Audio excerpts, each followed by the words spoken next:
Oh, the background music is back on, so you know what that means. It's the Sunday Night League, and it is the F1 podcast with your best host? I don't know. The only host you've got, anyway. Me, SNL Jam. But I can't do this alone. I have to do this with other people. It's part of the conditions and their working rights. So, I couldn't do this without... Well, I've got a shot of Calpol ready for him. So, he'll be ready to go. That is Matt Psycho. Hello, we can't leave you unsupervised as well. That's part of the terms and conditions. It's also part of the terms and conditions. Otherwise, you'd all be doing bonkers championships with so many complicated rules that you wouldn't be able to understand. And it's the Teen Choice Award. He's back. It is SNL Wolfbane. He's back for the youth vote. How are you, SNL Wolfbane? I'm very good, thank you. There we go. We've got the youth back, Matt. So yes. No more old people talking about olden day F1 anymore. We've got. Well, we still can, but there might be a yawn or two in the background. Yeah. He'll just switch off and do something on his phone or something like the youth do.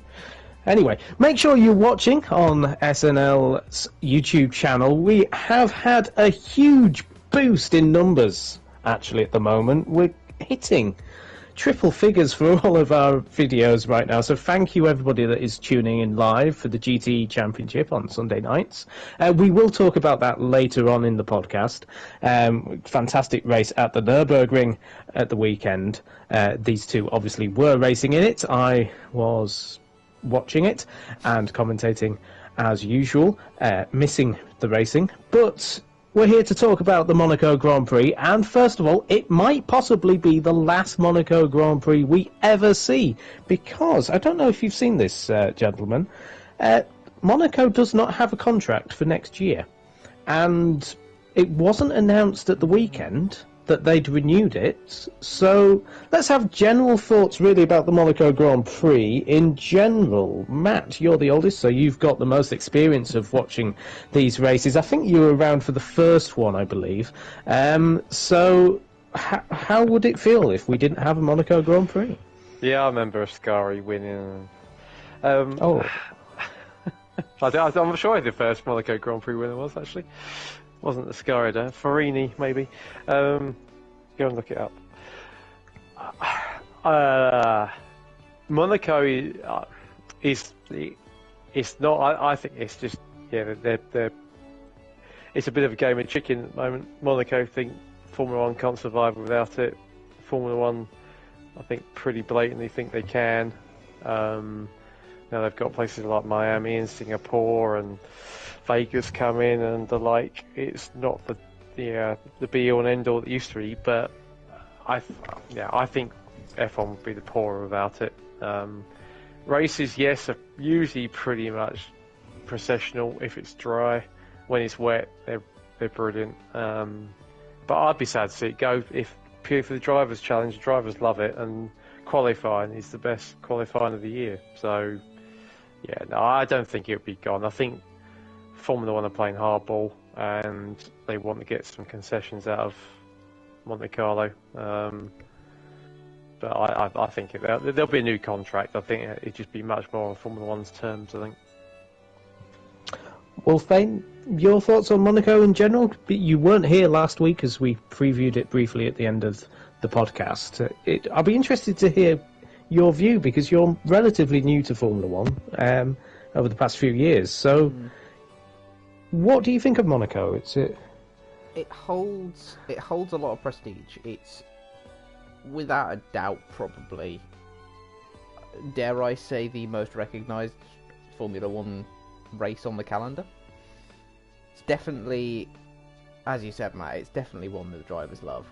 It's always a challenge. In the dry, yeah, it has a bit to be desired, but it's F1 wouldn't feel the same without it.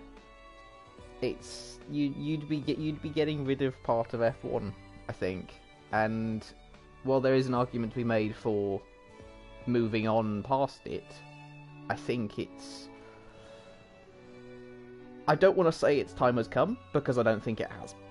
But I can see us in the next 10 years losing the Monaco GP from the calendar. I think. I think if the F1 cars get any bigger, they won't be able to fit between the barriers. That's definitely going to be an issue. But you've mentioned if it rains, it's an exciting race, and that brings us to the first real big point of the Grand Prix weekend. It rained, and we didn't see any racing for 45 minutes. I don't have the luxury of watching these races live. I watch these on the highlights mainly. On Channel 4. So it's great when delays happen because they just go, and there was a 45-minute delay, and off we go. Whilst you were watching it, I don't know if you were watching it live, both of you, but I did. What was the general feeling whilst it was happening? I can tell by some of the comments that have been made that it wasn't particularly popular that we were waiting for so long. Matt? It was more that they weren't telling people what was going on. They haven't learned from Abu Dhabi, obviously, that comms is everything, and especially in the Drive to Survive age, that we just didn't know. So, Brundle was going nuts. Brundle was a bit old school, sometimes a bit too old school. This is like, they're all highly paid, very, very good drivers. Just let them get out there and work it out for themselves. I think what was happening was a couple of things. From what I read, they could see big banks of rain coming in, and they didn't want to start with people on slicks or intermediates and then just a monsoon and cars going off everywhere. So that was kind of understandable. Then there was a power cut to the grid, and the lights weren't working, so that's why they did the rolling start. Quite why they started the race randomly. The laps started ticking down when they were coming out the pits. That was a bit odd. It's just because I was chatting with a few people. If they just come out and said, these are the reasons why in real time, I think it would have calmed a lot of people down. I thought, well, they must be seeing stuff that we're not seeing. As it turned out, they were, and they had these power problems. But, it was just like, well, why didn't you just tell us rather than sit here for 3/4 of an hour wondering what's going on and Formula 1 looking a bit daft as usual. So, it was frustrating.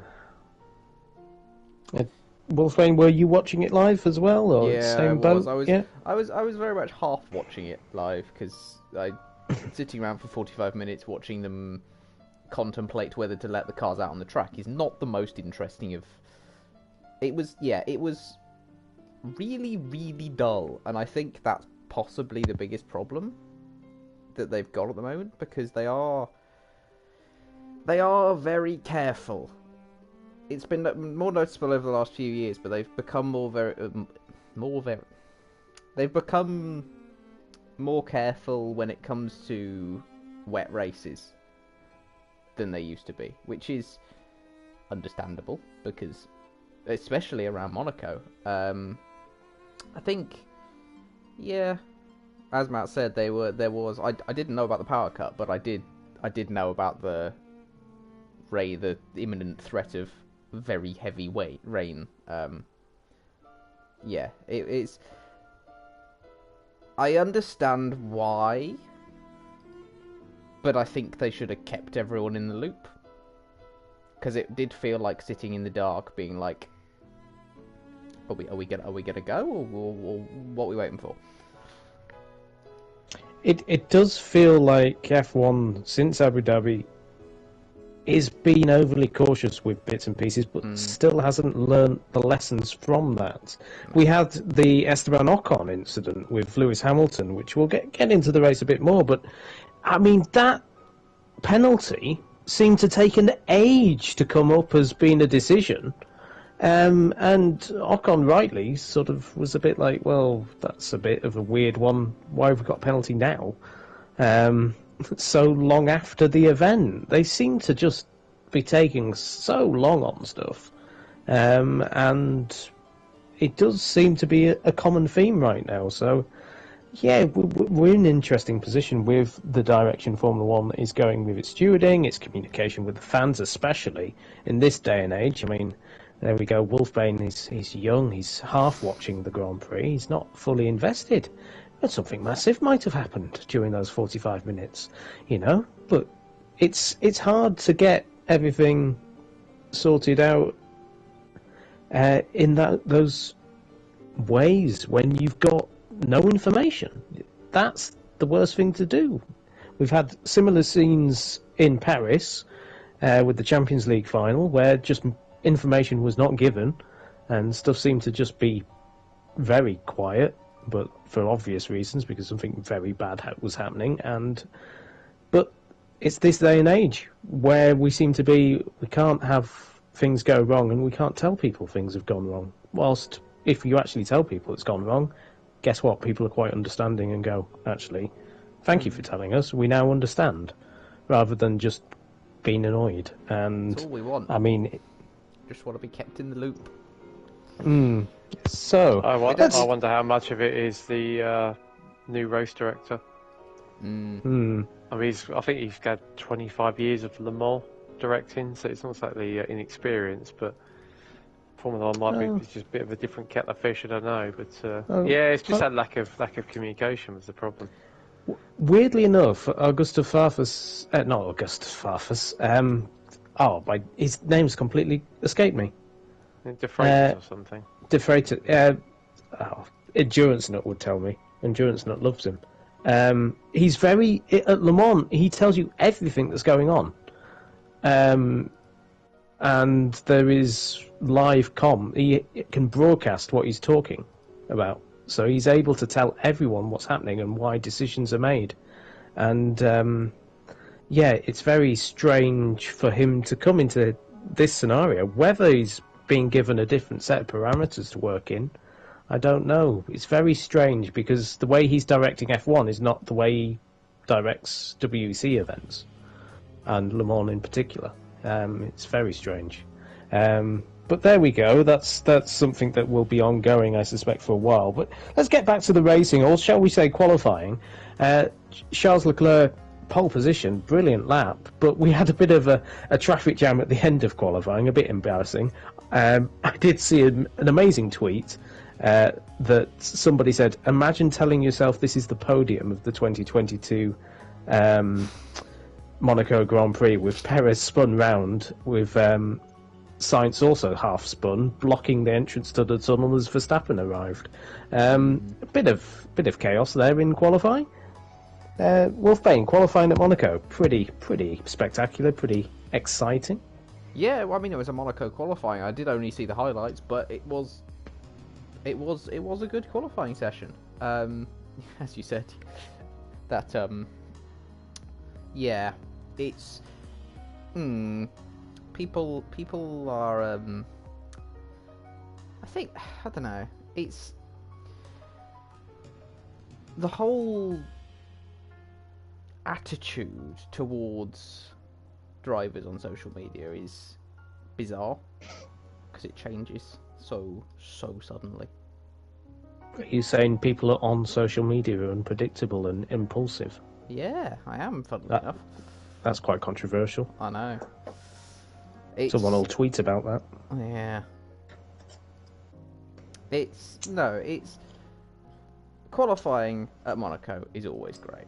There's nothing else really to say about it. It was great. There we go. We're gonna go with It was great. It was great from Wolfbane. Matt, anything more to add? I think some of the chat about I think NASCAR rules where if you cause a red flag, you lose your fastest lap. In IndyCar, yeah. Is IndyCar, yeah. I think that's a good one because it's happened numerous times at Monaco, isn't it? That the driver who's quickest, I mean, Rosberg did it a few years back, didn't he? To Hamilton. That Prez definitely didn't do it on purpose. He's completely the opposite kind of character, would do that on purpose. But nevertheless, it's like, well, Verstappen was probably on for the front row, and that could have completely changed the race. If Verstappen started in front of Perez, then he would have been in Perez's shoes and could have won. It just shows sort of fine margins. It was great qualifying. It was just a shame that sort of last minute crescendo was ruined by the man who then went on to win. But It's always yeah, because someone I mean crashes Leclerc in. was on a humdinger. It's a shame we didn't get. So even though he was, he didn't change the result. He was on pole.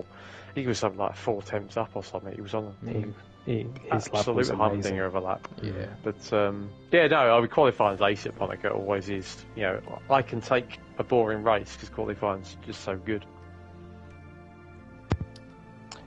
So we'll get on to the race.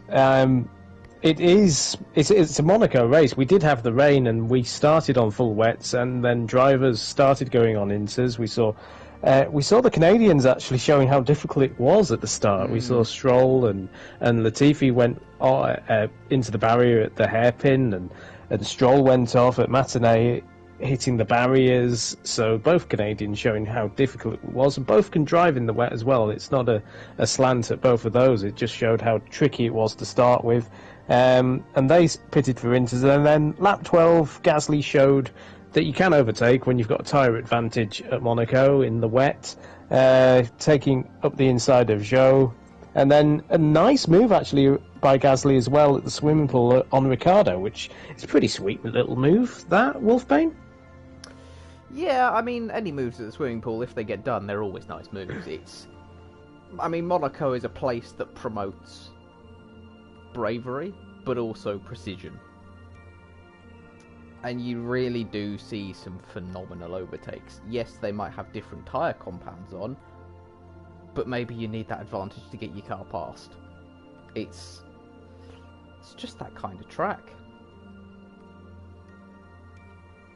It really is. It's a very tight circuit. You don't see moves being made, and we'll talk a little bit later on about Fernando and his shenanigans again. And Ocon turning into Hamilton, that was an interesting one, Matt, because it just seemed like Hamilton was just putting his nose in there and not really going to make a move. I don't know why Hamilton put his nose where Ocon's going to turn in. Didn't get that one at all. Did not get that one at all. Yeah, as you say. I didn't know whether the angle made it look like I have a sneaky suspicion he might have been a bit more alongside and was actually sort of trying to get out of it because he realised Ocon was just going to turn in. So maybe he wasn't quite as sticking his nose in.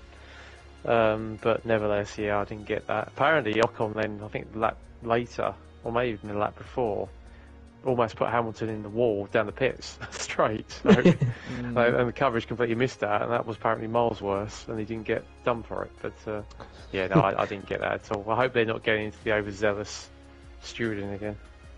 Well, Ocon did comment afterwards and said, well, it's favouritism by stewards. Depends who you are and what you are. He said lots of things happen in midfield that just don't get looked at.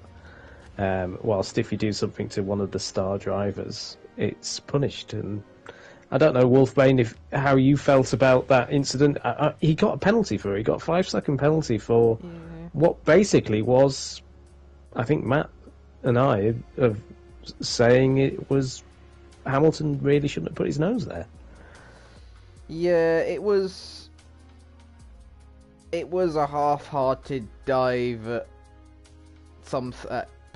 Perez, Ocon, and yeah, he shouldn't have been there. But why? Yeah, why they gave Ocon a penalty for that?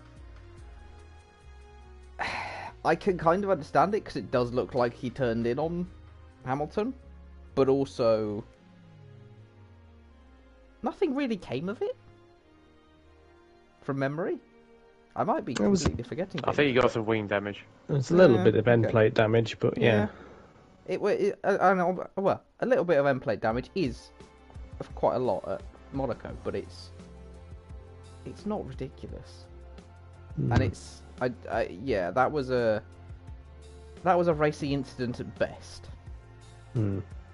It is.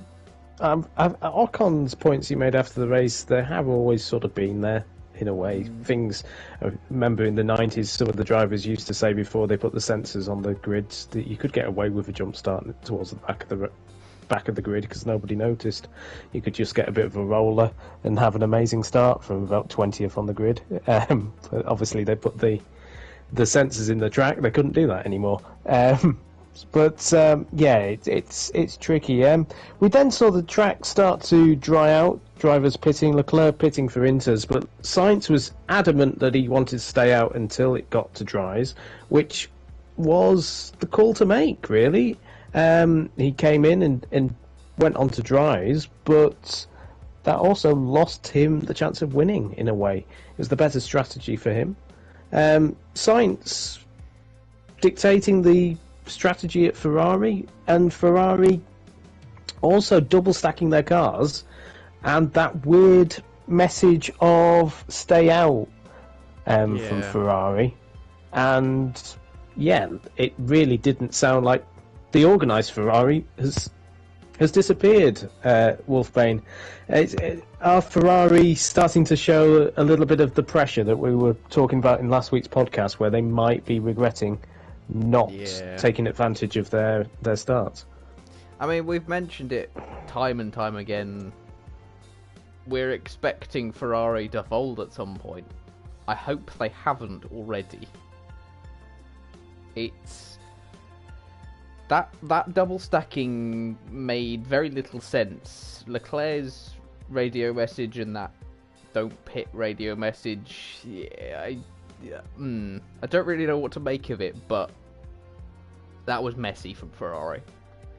They should have had that race in the bag, and they didn't. We saw the lap later that Red Bull did double stack their cars, and Verstappen got out ahead of Leclerc. So, Matt, you're Leclerc, you've had that message from your team, you've pitted because they've told you to box, and then they last minute, it seems, told you not to pit in when it's too late, and you see Verstappen pull out the pits ahead of you. What are you feeling? And also, that's pit lane exit by Verstappen as well. Possible going across the line, but he touched the line, so touching the line isn't across the line. GT7 would disagree. Yeah, so... yes. Yeah, at Spa, I've definitely been a 3-second penalty. So on the Leclerc thing, Ferrari just did not appreciate just how quick the Inters were, that Perez ate into Sainz's lead in about 4 or 5 laps or something crazy. And in fact, and then he had a barnstorming in an out lap. So talk about Leclerc first. Yeah, I mean, he was venting, and he's quite right to. He was comfortable in the lead and came out 4th. I think in hindsight, he was catching Perez so quickly that if they'd left him out another lap, he probably would have been in the lead. Or probably would have been in the lead. I can kind of sympathise a little bit with Ferrari. When you're leading, you kind of, you're always going to be reacting, whereas Red Bull were forcing the pace. They were unlucky with Sainz. Sainz got held up by, I think, half a lap by Lafiti, and that was basically enough to get Perez past him. So I think that strategy of his would have worked, and I think you've got to say Leclerc, should have been calling the shots more than he was, because that's what Sainz was doing. So he's a little bit of his own downfall. But I worry that I think we've been saying this for 2 months now, that are Ferrari just going to start being Ferrari? They've got the quickest car. It should be a 1-2, and they turned it into a 2-4. Now Sainz, I think, was unlucky. I think that clear out lap and he would have been away. But I think Albon held up Leclerc as well for best part of a lap. I think I think Albon went past 17 blues, something like that. I think Lafiti went past 7. I think Albon went past 17 or something. Albon didn't get a penalty for that? Yeah, I'm not sure if he did or not. We might not have seen it, but no, apparently not. So, I don't think they were particularly held up, given that Albon and Leclerc are good mates. But no, I think they misread the intermediates completely. I think Sainz was right, and then I think they put Leclerc on intermediates. Then was it 3 or 4 laps later? They 2 put him laps on later. slicks. put him Yeah, on and he was slicks, quick yeah. on intermediates. They should have left him out. Yeah. Mm. 'Cause he was flying. But yeah, no, that's 2 wins he should have had in the last 2 races, and he's Yes. turned it into a DNF and a 4th. Mm. It's not looking good. It's not looking good. But yeah, I mean, they did a great race. The last few laps were brilliant. But yeah, that, again, Red Bull, they've shown it time and time again. They're pretty sharp on the pit wall, particularly when it's a random race. Yeah. They are pretty hot at doing stuff on the fly. I think even better than Mercedes and certainly better than Ferrari. I hope they get their act together, but I'm sure you can work this out, Jam, at some point. The what if, but if the last 2 races have been Leclerc wins, he'd be leading, wouldn't he?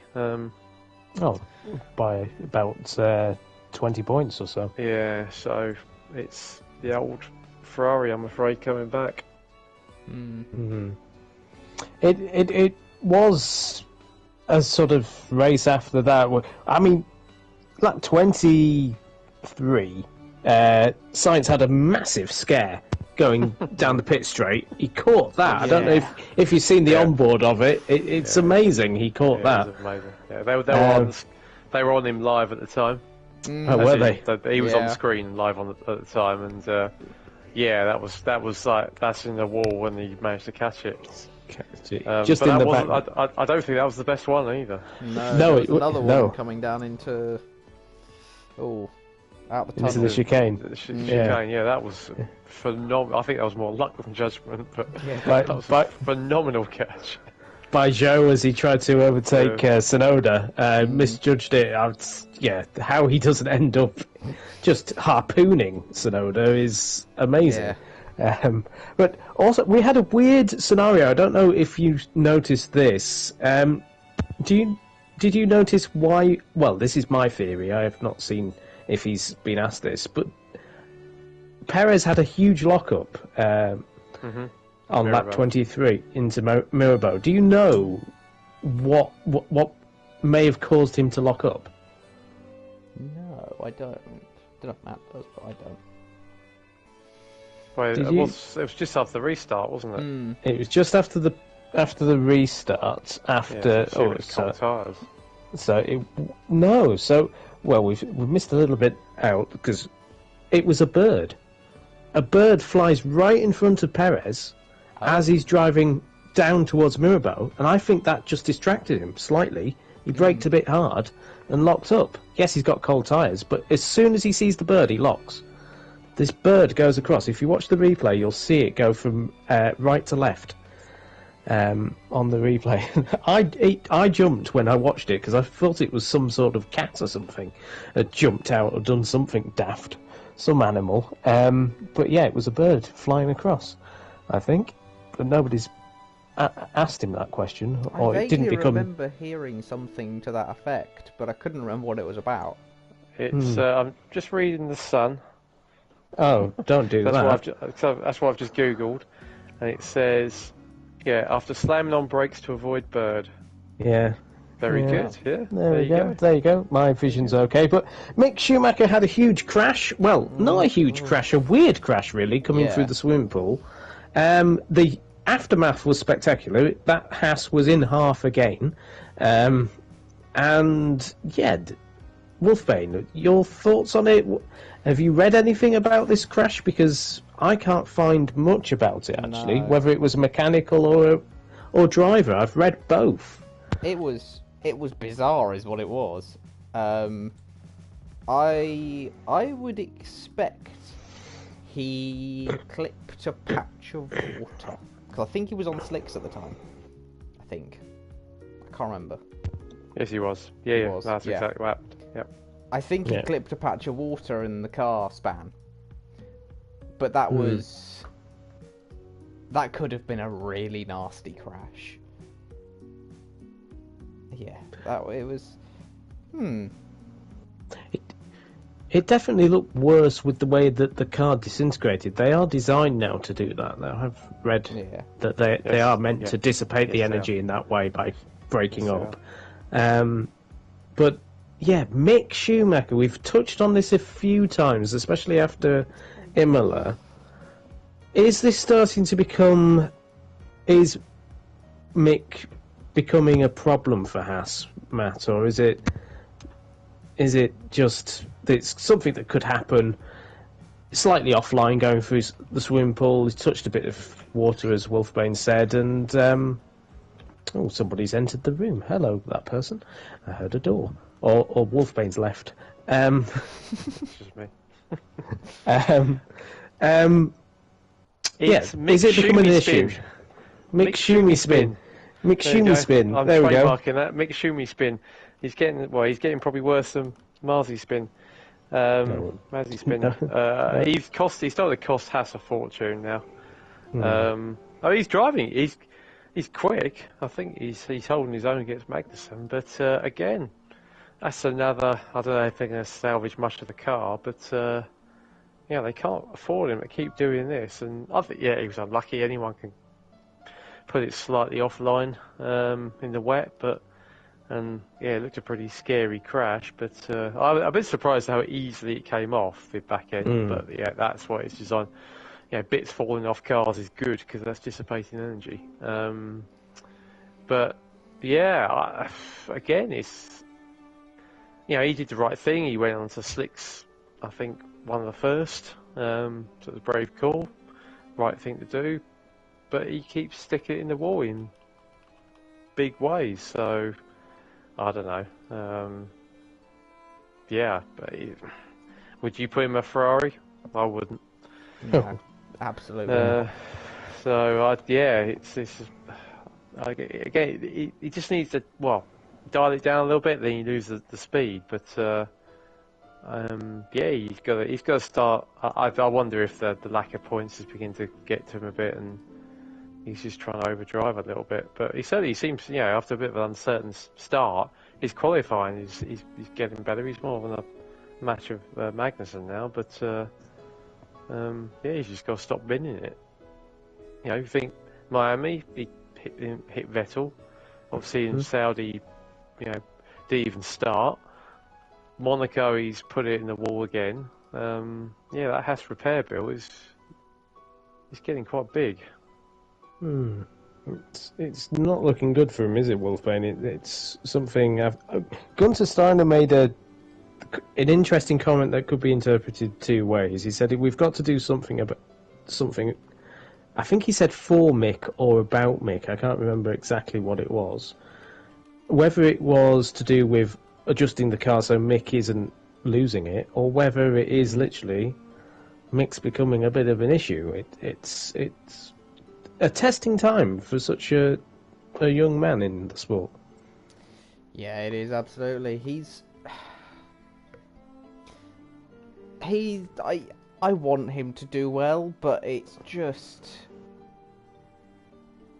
not working.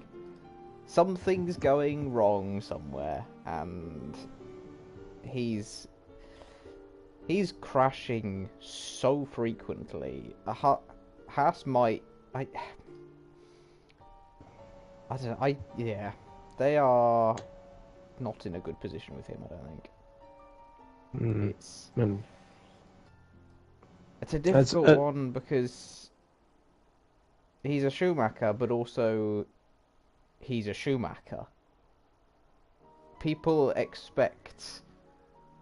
There is probably some kind of underlying expectation of rapid speed and almost flawless driving from him, which he's just not bringing. And it's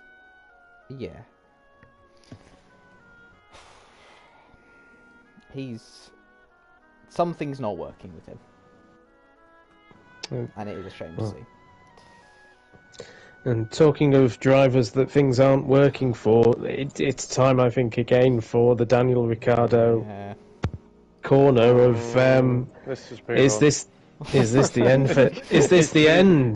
Because it again just a nothing weekend, and to be honest, if we see him next year in the McLaren, I'd be very surprised. Matt? It's every time we think, oh, it won't get any worse, it just seems to get worse. I mean, he had a rubbish race in Spain. Monte Carlo, he's very good at. He's put it on pole. He's won it.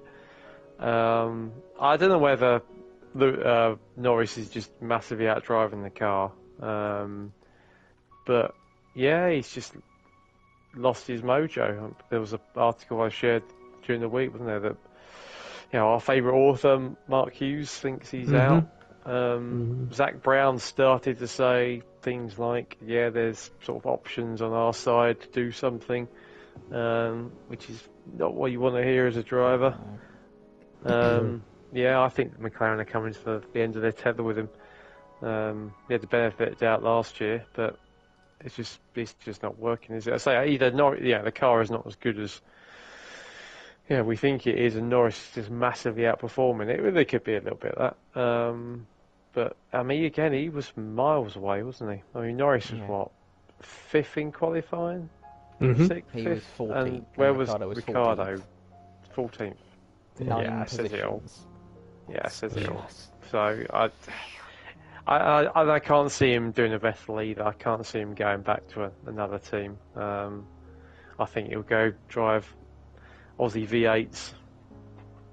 I think the COVID, really hit him hard, not being able to go home. I wonder if there's a little bit of that as well. That's kind of, I don't know, maybe changes perception of life a bit, or I don't know. But I'll be surprised if we see him in Formula One next year, let alone in McLaren. That's the scary thing. Like Daniel Ricciardo, I don't think he'll be driving. I think he'll be on his farm, to be honest, down in Australia, as Matt said. Wolfbane. Is there any hope? No. There we go. I if he keeps this up, absolutely not. Monaco used to be his track, and he was. He should have won it in 2016. Yeah, he should have done. He drove brilliant in 2018 to win it when he did. That was he had no incredible hybrid. race. Yeah, so He was 45 seconds off his teammate. no, a lot of that was Mr. Monaco Alonso, but we'll get onto that. But Monaco losing time is not a hard thing to do, but his career with McLaren peaked at Monza.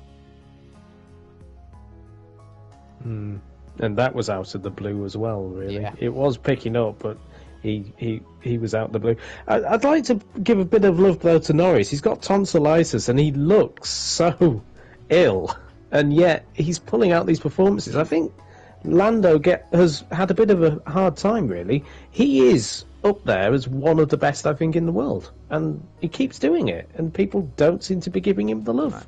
Wolfbane, are you a fan of Lando, or Nando, as people like to call him? Yeah, he's driving phenomenally. Especially, it's like we've seen brilliant performances from him before, but he's, as you said, he's driving with tonsillitis at the moment, which is,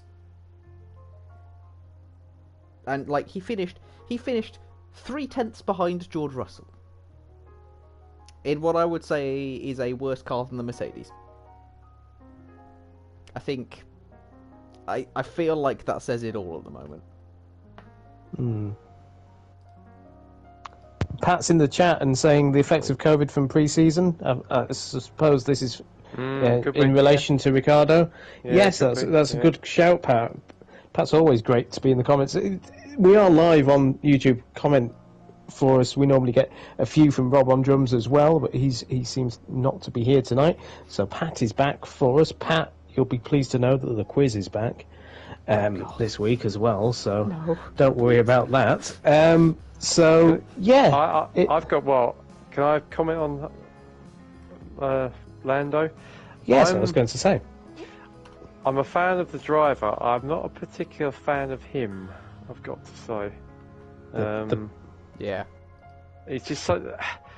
Everyone, he's very good. He's a very cheeky chappy. He's a bit Johnny Herbert type in that respect. But there's just little things he says that he makes out to be joke, and then, I mean, apparently he had a.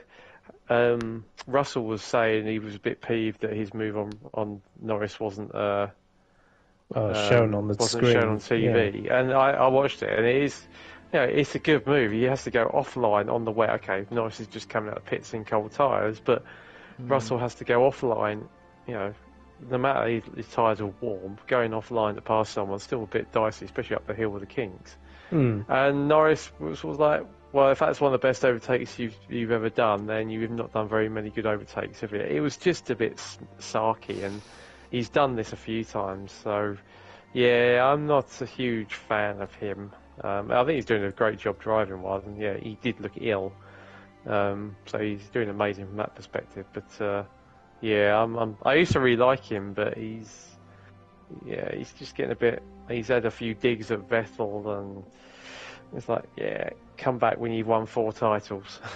All right, he might not be as good as he once was, but what if you haven't won a race yet? So come back when you won 4 titles. So yeah, I'm not his biggest fan. I'd much rather see Russell do well. And also to explain that he did have a free pit stop. So he did come in with no danger at all behind him, got fresh tyres on, and then was rapid. So yes, he did well to finish right behind Russell, but yeah, he did have a free stop. He had a free stop because Fernando Alonso, for some reason, decided to be just tootling around for a bit. He wasn't pushing very hard, knew Hamilton couldn't get past, and then decided to randomly do the fastest lap at that point as well in the race. That made me laugh. Just to go. Oh yeah, by the way, this is what I can do, but I'm not bothering because it's Monaco. Well, he was looking up his tyres, to be fair to him. He was looking at what happened to Perez and stuff. He was making sure he had enough mileage in his tyres. I don't think he had to go quite that slowly. No. But then Hamilton, and it wasn't really reported, Hamilton didn't stay with him, and Ocon actually then complained that Hamilton was holding Ocon up. So, yes, Alonso was being his usual self, but it worked, so fair game. Yeah. We expect these sort of tricks from Fernando. At the end of the race, we had the top 4 nose to tail, and then I think Russell did join towards the end, didn't he? Or did he? Am I imagining? No, he was well off. Oh, he was well off. No, 11 there you go. off. But the tension there in the last few laps, the top 4 covered by a few seconds.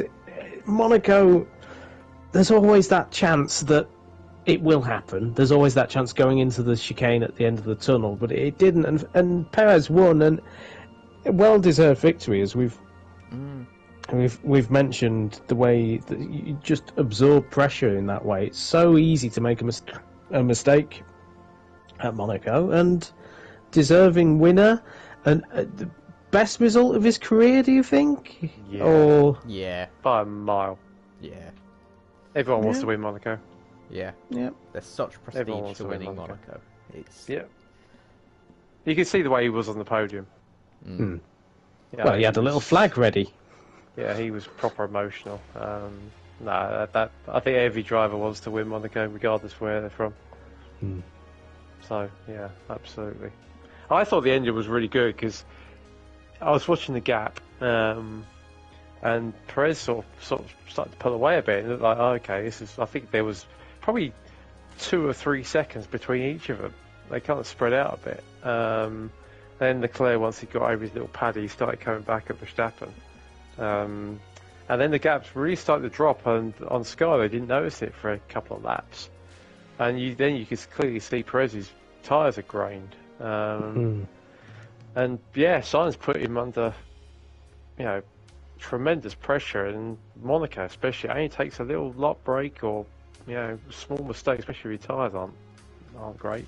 What it's like when we're racing. All right, you haven't got the same feeling. You're using your eyes, aren't you, in your hands? But nevertheless, when you've got someone right behind you, it's so difficult not to make a mistake. And Perez was doing that around Monaco with 3 guys behind him for laps. So, no, I think they say, oh, yeah, you can't pass in Monaco, but the pressure was there and he dealt with it beautifully. The people who win Monaco are the people who can deal with the pressure the best. Oh, well, that should go on a T-shirt, Wolfbane. We should start manufacturing them straight away. We'd make a killing. That's brilliant. Yes. I've forgotten exactly what you've said, but yes. There we go. Yeah, me brilliant. too. Sorry, it's on YouTube. Just rewind it. We'll go back 5 seconds. Pat, go back 5 seconds. Tell us what Wolfbane said.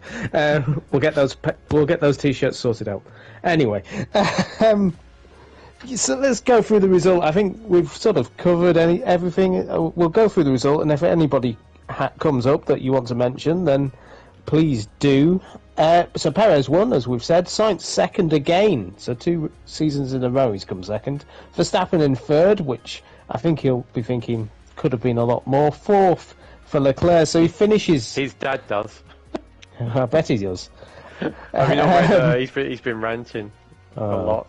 Oh. He's probably put some massive rant on Max's website saying Red Bull are basically throwing the title away and they should be prioritising his boy and da-di-da-di-da-di-da.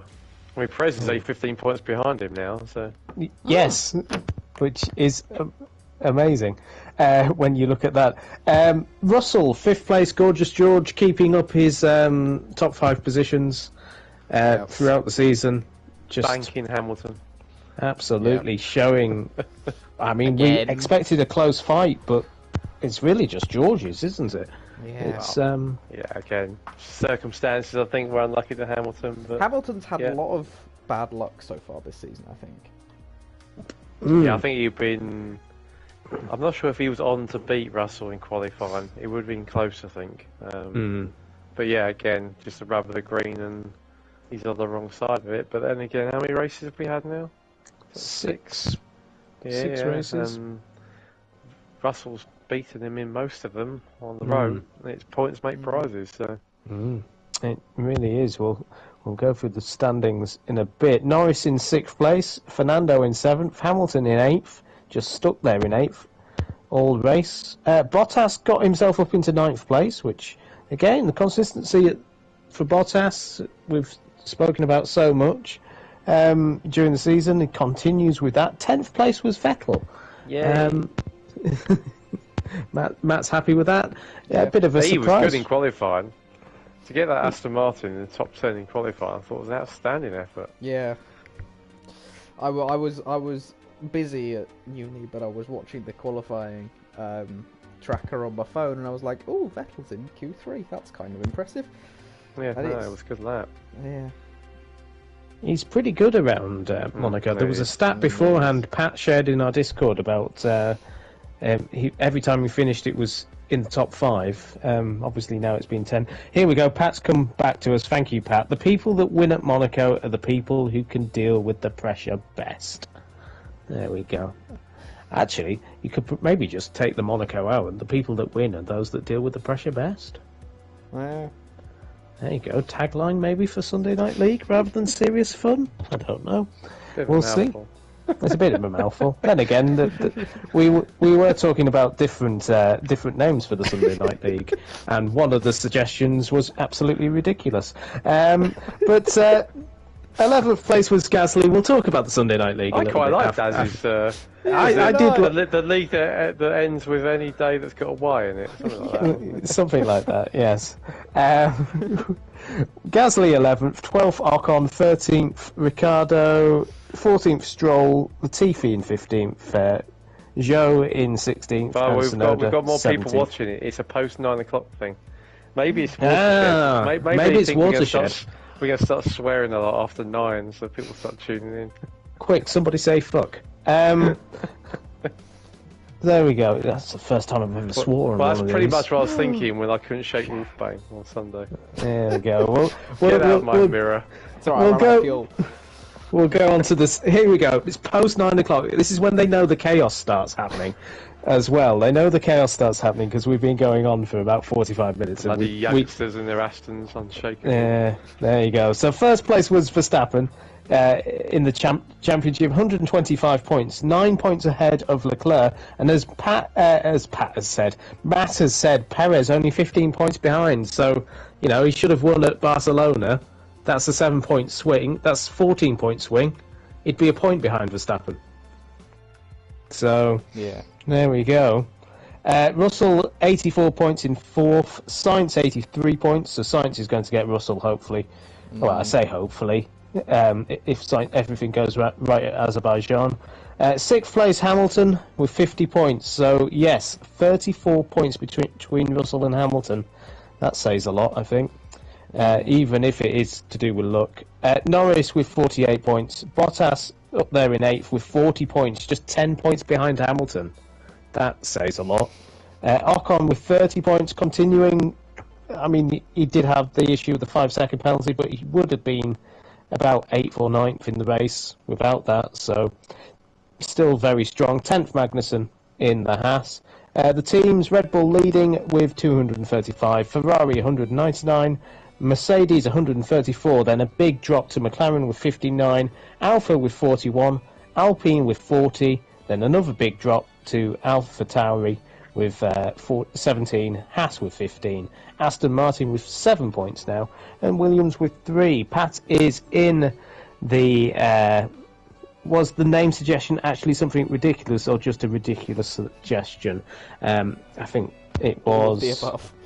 It was all of the above, Wolfbane has said. It was all of the above. But the Sunday Night League, we're not just an F1 podcast that talks about stuff and just rambles on. We are also a racing league that uses GT7, and we have the GTE league that is happening right now. We've just had round number 3 at the Nürburgring, and we've smashed 300 views already. I don't know what we're doing with the algorithms with those. They're clearly not working for the podcasts because we're only getting about 20 people listening to this rubbish. 304 views now. It's gone up. How many?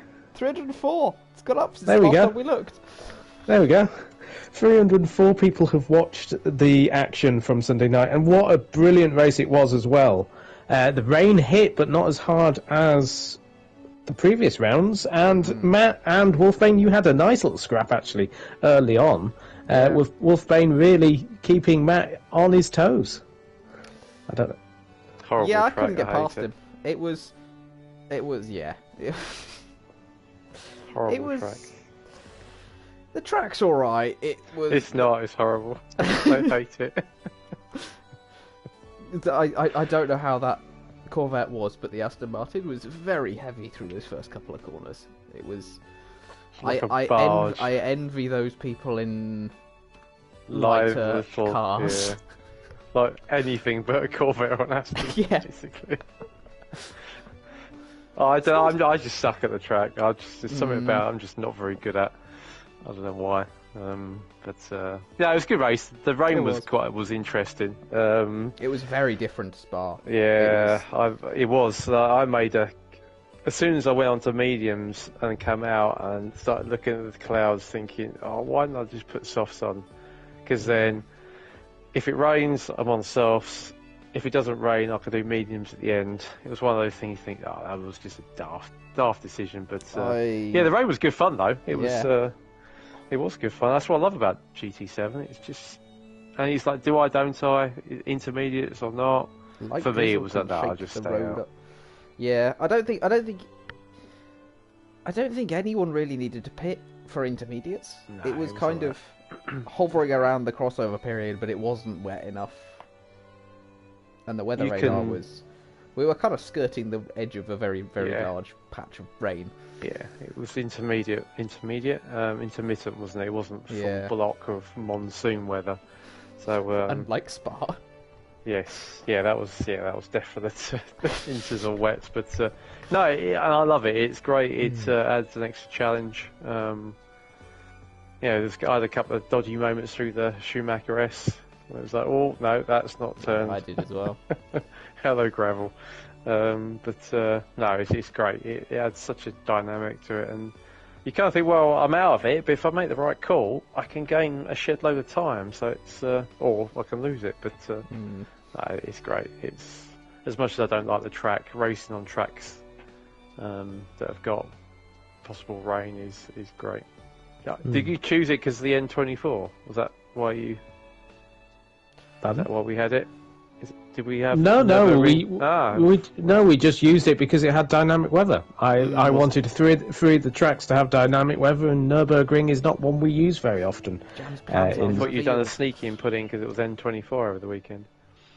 No, I did actually also happily coincidence that as well, which was quite nice. Did anyone watch that just out of interest? I watched a bit of before the Grand Prix actually, and they had the classic Nürburgring of obviously it was on the 24-hour tracks, the GP and the Nordschleife, and it started raining, and the two leaders were literally after 21 hours they were 0.7 apart. It was absolutely brilliant. But the leader had one more lap of fuel so the Audi was leading with a Merc behind it. And for some reason, doing the racing, I always feel more invested in watching those sort of things. You feel like almost you're a little bit part of it in a sad way. But it was like, so the Merc came in, and the only player at the time was Slicks because it only just started raining. And then he came out and halfway round it absolutely hammered it down. And so the Audi came in behind and put cut slicks on because it was only about a third of the track. Half of the track was wet. The rest of it was bone dry. And I think one of the Beamers gambled, went full wet and was making up sort of 20 seconds in one sector over the Grand Prix loop and got into the Nordschleife and it was bone dry and just was wrecking his tyres. But you saw him on slicks in the wet around the Nürburgring and you think, that's got to be the hardest shift in motorsport ever. That you're driving around the Nürburgring on slicks in completely variable weather. It was just amazing to watch. It was absolutely amazing. Made driving around Monaco in the wet look pretty easy because you come around corners and think, I don't know what I'm going to find here. Is it going to be dry or just a monsoon? It was good, but they earned their money. You could see one of the drivers before he was getting in. It was like you could physically see him, the big breaths. It's like, I got 2 hours of this. No, I unfortunately didn't see much of it. I knew it was on, but I saw there were a couple of big smashes. I think. Yes, there was. Which are always scary around there. But yeah, it's insane. Is that race? It's fantastic. Wolfbane, is it GT racing? We've not really talked about GT racing. It's something I know Jim likes to listen to. I know Endurance likes it as well, and I love endurance racing as well. It's something that I like GT Sport and GT7 for because you can do the endurance bits and pieces and actually use tactics. And Wolfbane, is GT racing something you watch, or is it just a GT Sport type of thing? I have never watched the endurance race in my life. I've watched bits here and there, but I've never. You must have watched Le Mans, surely. I've watched bits of Le Mans, but not. Well, make sure you watch it this end of the month, end of June. Yeah, I probably. 18th of June. 18th of June, is it? Mm-hmm. 18th, 19th. It's my favourite week of the year, actually. Do you want me to bang on about how old I am again and going to Silverstone and Brands and watching the 6-hour Group C's? We didn't watch the Group C's. We watched the Group 6 hours. C's. Proper monsters. Watching them through Paddock Hill Bend was quite impressive. Well, you can do that on GT7. You can. Yeah. I wouldn't pick Brands as the track though. We could do that. Absolutely bonkers one-off event. Brands 6 hours. Round Brands. My God. 3 hours round Brands in Group 1 cars, Group C cars, should I say? Or the Group 1s. You won't get much of an uptake on sign-up, I don't think. No, I don't think so either. I have teased in the Discord something big is happening and something big will be happening. There's a few big things actually coming in SNL. I can reveal one thing that is going to happen in the summer. It's Season 2 of GTE will be coming. Season 2 will be coming. You'll get more details of that. But there are 2 other things I'm keeping up my sleeves. Big things that will be coming. So if you're listening to this podcast, you can tell everybody, listen to the podcast, Jam's got some things up his sleeve. And they're not just his arms. So, yeah, we'll announce them as and when. But yeah, keep an eye out on the Discord. I'll be sending a @everyone reveal at some point to announce one of the big things, and then there's another big thing, hopefully for the summer, that we can get sorted out as well, which would be fantastic. We know that one. I've mentioned it a little bit today. Okay. Yeah. I'll talk to you later on. We'll do the admin stuff, not during the podcast, because that's not what people listen for. They don't listen for the admin, although no matter how interesting it may be. But yeah, season 2 of GTE will be coming. Sorry, Pat's put maybe in the Toyota GR010. No. No. Formula X coming back, Pat says. Not as it stands, Pat, unfortunately. Not as it stands. They are. Not with the lobbies as it is. It just won't work and would require a lot of changes to the format as well. I know Formula X is very popular, but GTE seems to have come in and sort of absolutely surpassed that, and I think the 3-car teams is a really nice touch. I think it really helps, and hopefully the team bosses and the teams are enjoying themselves as well. So let's have a look then. It's getting to the business end of the podcast. We've been going for about an hour, and so it is time for... I wish I had a jingle machine. I'm not at work. I have a jingle machine at work, everybody, that I can just press and it comes up with a thing. There you go. You want me as your teacher.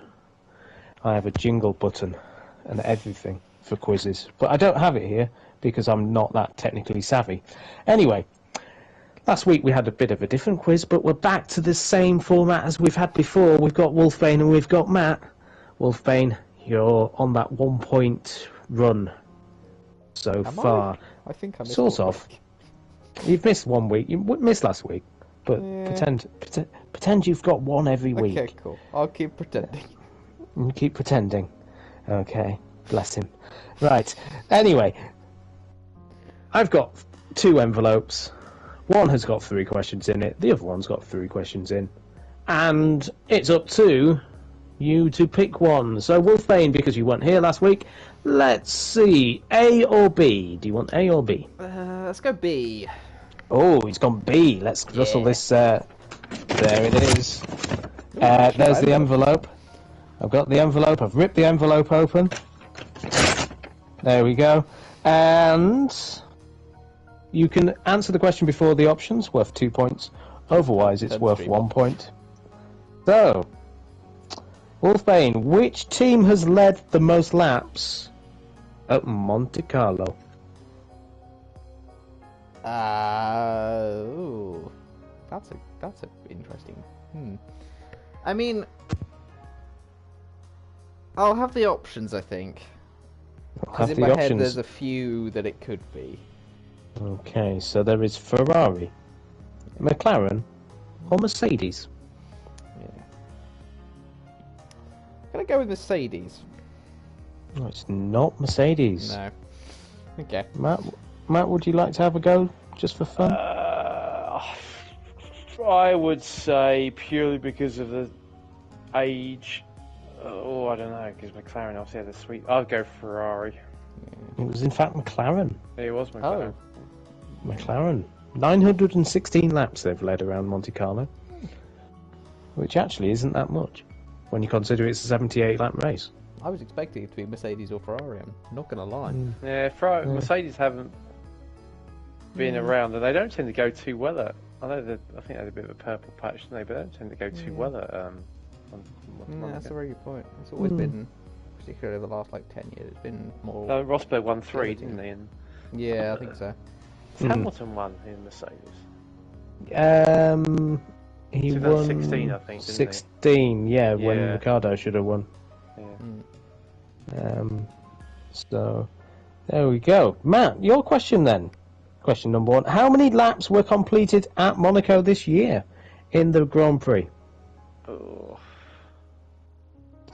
So it's a 78-lap race, I'll give you that. But they didn't complete all 78. Give us the option. Was it 65, 70, or 75? 65. Oh, Matt has got a point. Oh, Pat went for 64. Oh, what a guess, Pat. The F1 website says 64. Does it? Yep. Well, the Guardian website, where I got their information from, said 65. How many laps was it in total? 78. I thought there were 78. 13 short. Yeah. So yeah. So 50, yeah. I'm having the point. Yeah. You have the point. Have the point. I mean, 64 wasn't an option. If that's No. right, Pat's got like 10 points. I'd have said 64 as well, I think. All the points. Well, the Guardian. Please. Well, so these are based on the sources that I've got them from. There we go. Yeah. So, okay. So Wolfbane, here we go. When was the first Monaco Grand Prix? Oh. Give me the options. The options are 1927, 1928, or 1929. Oh, nasty. I believe it was 1929. Oh, Wolfbane, well done. And I only 1 know point. that because I looked up the first race winner earlier when we mentioned it. I did think, if you'd have done that, who was the Yeah. first race winner then, Wolfbane? Oh, now I've got to bring it back up. Fuck. Hold on a That's sec. what she said.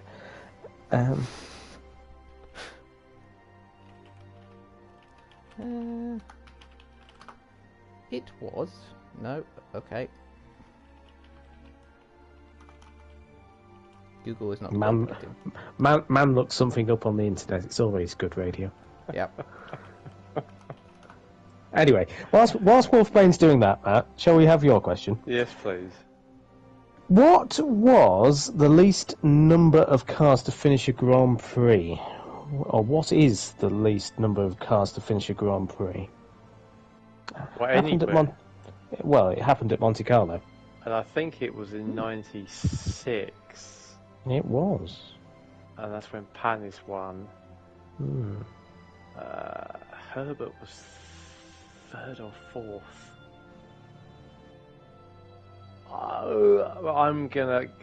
I think it's 4, but give us the options.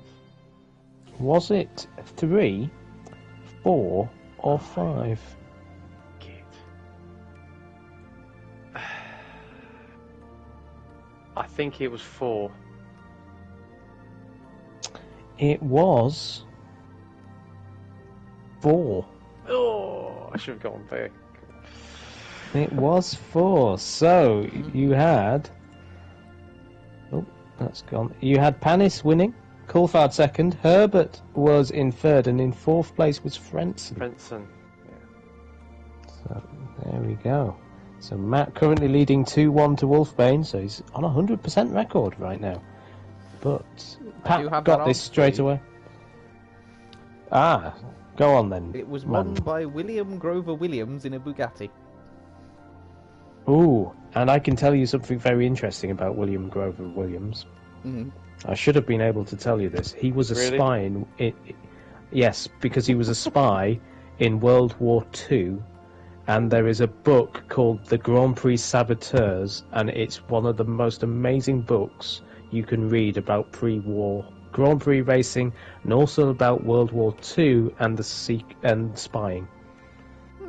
It's an absolutely amazing book. So I should have got that one. Matt's saying, really, I should have actually got that, because I've read the book. It's amazing. I can look at it on my shelf right now. There we go. Anyway, there you go. Matt is speechless by my nerdity of Formula 1. But there we go. It's quite obvious I am quite a nerd on Formula 1 issues. Anyway, Wolfbane, your final question. You need to get this right to stay in the game. So Perez has been on the podium 3 times at Baku, and that is the record of podiums at Baku. But he holds it with another driver.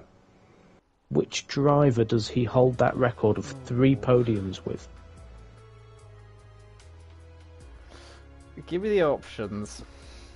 So the options are Daniel Ricciardo, Lance Stroll, or Sebastian Vettel.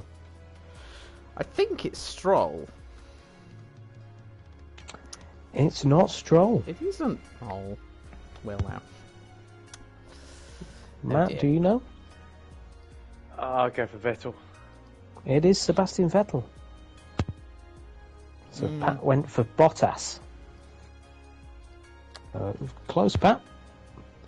The final question then for Matt. So Matt, I mean, you've won this, so you can throw the question if you want and still win it. Just come me. Let's see how it is. Of the 5 races held at Baku, how many times has the pole man won?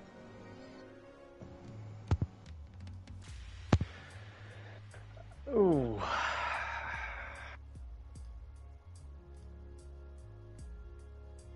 Oh, I've got no idea. Give us the options. The options are 3 times, 2 times, or 1 time.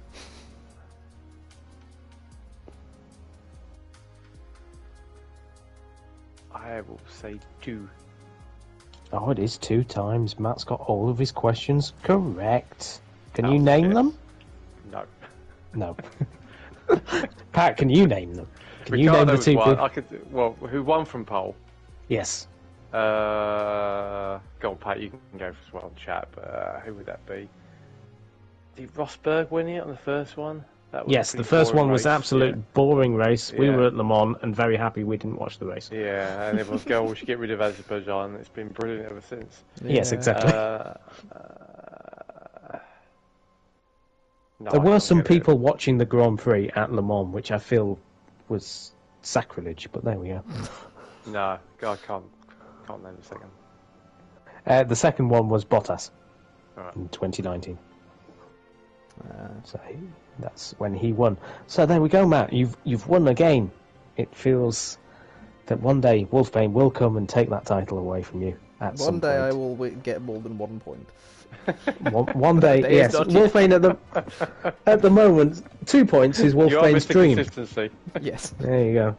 I think there was 1 week he didn't get a point, but we'll pretend that never happened because it's funnier that you've got 1 point every single week. We can create our own narrative here at the Sunday Night League. There we go. Some of those were guesses. That last one was a massive guess. I was quite harsh this weekend. You were actually, yeah. That was a tough quiz. That was a tough one, but you gave me a quiz about how many Grand Prix Williams had won, and I was able to tell you how many, what year, and I only got 1 wrong in terms of the driver. Yeah, if I did give you the options they weren't just 1 apart. That makes it hard.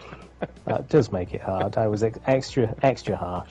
Well, I suspected that you might know some of these, so I was like, I'll make it really hard and make you doubt yourselves. There you go. Anyway, next week will be quite nice because we don't have a podcast next week.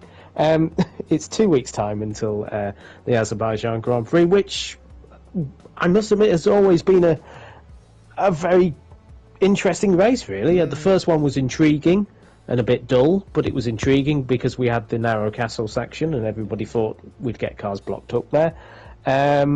And then, since then, it's been an absolute banger.